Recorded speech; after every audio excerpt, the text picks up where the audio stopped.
शंकर शिव के मस्तक पर, पिंडी पर, शिवलिंग पर धतूरा पहली बार चढ़ाया गया वो फुलेरा दूज का दिन था। इसलिए शिव महापुराण की कथा कहती है जिस दिन कोई मुहूर्त नहीं हो, कोई काम नहीं हो, उस दिन केवल फुलेरा दूज के दिन आप किसी भी दुकान का, व्यापार का, व्यवसाय का, जन्म का, आदि का कोई भी मुहूर्त कर लो, वो कभी ठप नहीं हो सकता, वो बढ़कर ही चलेगा। सारी जिंदगी के कांटे निकल जाते हैं फुलेरा दूज। कहते हैं दुनिया में सब दिन का दान, सब दिन का पुण्य समाप्त हो सकता है, और फुलेरा दूज का दान, पुण्य, सत्कर्म, भजन, कीर्तन, नाम स्मरण समाप्त नहीं होता। चक्कर आ जाते हो, अचानक गिर जाते हो, हापड़ी भराने लगती हो थोड़ा सा चलने पर, श्वास फूल जाती हो ज्यादा चढ़ने पर, उनके लिए विशेष है कि धतूरे की जड़ को, धतूरे का जो फल होता है उसकी जड़ महाराज निकाल कर, धोकर, उसको घिसकर शंकर भगवान पर उसका लेपन कर दीजिए। थोड़ी सी जड़ शिव जी पर चढ़ा दीजिए फुलेरा दूज के दिन। उस जड़ को पानी चढ़ाकर वापिस लेकर आ जाइए। जो मिर्गी का मरीज होता है, जिसको दमे की शिकायत होती है, श्वास की होती है, चलने में हापड़ी भरा जाती हो, फुलेरा दूज के दिन दोपहर के समय पर उसको वो जड़ केवल 3 या 4 वर्ष में सुंगा दी जाती है, तो मिर्गी की बीमारी समाप्त हो जाती है, और जिसको दमा श्वास फूलता है उसको भी आराम लग जाता है। फुलेरा दूज के दिन उसके लिए नित्य आनंद का सुख दे जाती है। और भी ध्यान दें, जिसको बहुत भारी बीमारी हो, डॉक्टर कह रहे हैं कि ऑपरेशन की जरूरत है, ऑपरेशन कराना पड़ेगा, गांठ हो गई है, ये हो गया है, वो हो गया है, निवेदन है एक धतूरा फुलेरा दूज के दिन भगवान शंकर के शिवलिंग पर समर्पित करें, और 5 बेलपत्र नंदीश्वर भगवान पर अर्थात भगवान नंदी पर समर्पित करें। जीवन में कितनी बड़ी भी बीमारी होगी वो आगे नहीं बढ़ सकती, ऑपरेशन की जरूरत नहीं पड़ सकती, वो केवल फुलेरा दूज पर हो, केवल फुलेरा दूज के दिन, उसके सिवाय नहीं। और वो मार्च को है, मौका मिला है, आनंद से। धतूरा होता है विषैला। कैसा होता है? विषैला, बहुत विष होता है धतूरे के अंदर।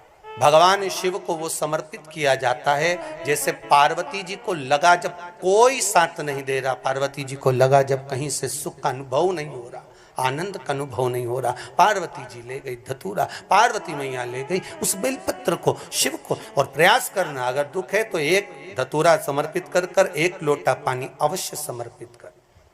उनके लिए भी कहूंगा जिनको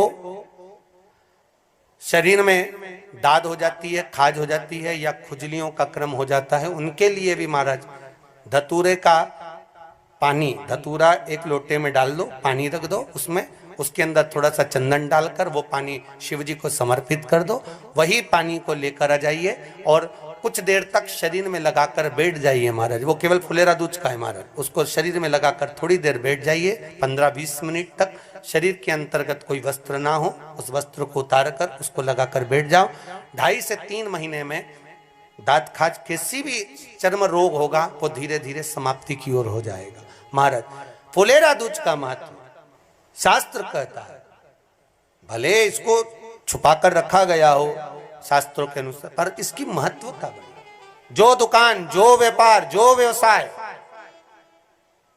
और पहले भी आपको कहा, मान लो आप शिवरात्रि के दिन रात को भगवान शंकर को धतूरा चढ़ाते हो व्यापार व्यवसाय के लिए, और वो धतूरा आप शिवरात्रि के दिन सुबह 4 बजे से पहले नहीं बांध सकते, तो उस धतूरे को फुलेरा दूज के दिन लाल वस्त्र में बांधकर अपने व्यापार वाली जगह पर बांध दो। जीवन में कभी व्यापार नीचे नहीं जाएगा, बढ़ता ही चला जाएगा। और उनके लिए भी निवेदन करूंगा जिनके यहाँ कर्जा बहुत है, बहुत कर्जा है, चूक ही नहीं रहा, पैसा ही नहीं रहा, व्यापार चले तो कर्जा चूके, उनके लिए भी निवेदन करूंगा। एक धतूरा बेलपत्री के पेड़ के नीचे शिवलिंग का निर्माण कर कर फुलेरा दूज के दिन उस धतूरे को अपनी कामना कर कर हल्दी में भिंगोकर उसको भगवान शंकर को समर्पित कर दीजिए अपनी कामना कर कर। उसी हल्दी की 1 बिंदी अपने साथ में रुमाल में लगाकर अपने व्यापार व्यवसाय की जगह पर लेकर जाइए।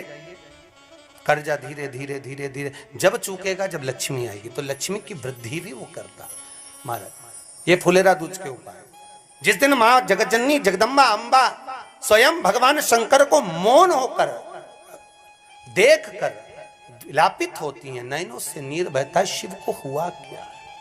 जिन लड़का और लड़की का विवाह नहीं हो रहा है, विवाह के लिए बहुत परेशान हो गए, उनके लिए भी 5 बेलपत्र, 1 धतूरा, 5 शमी पत्र अशोक सुंदरी वाले स्थान पर, चाहे मंगल हो, चाहे राहु हो, चाहे केतु हो, सारे ग्रह भले अनुकूल है नहीं है, प्रतिकूल है नहीं है, वो अपने अनुसार उसको लेकर शमी पत्र, बेलपत्र और धतूरा हाथ की हथेली में रखकर, जिसका मंगल विवाह नहीं हो रहा, बहुत कष्टप्रद है, हाथ में रखकर अशोक सुंदरी का स्थान सबको मालूम है ना, भगवान शंकर की जलाधारी पर शिवलिंग, पार्वती जी का हस्त कमल, जहां से चरण जल नीचे जाता है, राइट भाग गणेश जी का स्थान, लेफ्ट भाग कार्तिकेय का स्थान। जलाशय में से, जलाधारी में से जो जल नीचे गिरता है बूंद बूंद, वो शंकर भगवान की 5 लड़कियां, जया, विषहरा, शामरीवारी, दोतली और देव। शंकर जी की 1 लड़की और अशोक सुंदरी 6ठे नंबर की, उसका स्थान, इन पानी जो जाता है उसके बीच में जो मोटी सी लाइन होती है, उस मोटी सी लाइन पर जो स्थान है वो अशोक सुंदरी का स्थान है। किसका स्थान है? अशोक सुंदरी। शंकर भगवान का संपूर्ण परिवार, जलाधारी माता पार्वती जी का हस्तकमल, चरण, राइट में गणेश जी, लेफ्ट में कार्तिकेय जी, बीच में अशोक सुंदरी, और ऊपर से जो 1-1 बूंद पानी गिरा रहा है वो है शंकर भगवान की 5 लड़कियां, जया, विषहरा, शामरीवारी, दोतली और देव। शिव की 5। तो जिनका विवाह नहीं हो रहा, अशोक सुंदरी वाली जगह पर हाथ में लेकर वो धतूरे के साथ शमी पत्र, बेलपत्र समर्पित करें और बाबा से निवेदन करें, बाबा आपकी कामना पूर्ण, फुलेरा दूज करें। अशोक सुंदरी पर जो धतूरा चढ़ता है, वैसे तो अशोक सुंदरी पर धतूरा बहुत कम चढ़ता है, केवल एक फुलेरा दूज का दिन ही ऐसा होता है जिस दिन अशोक सुंदरी वाली जगह पर धतूरा चढ़ता है।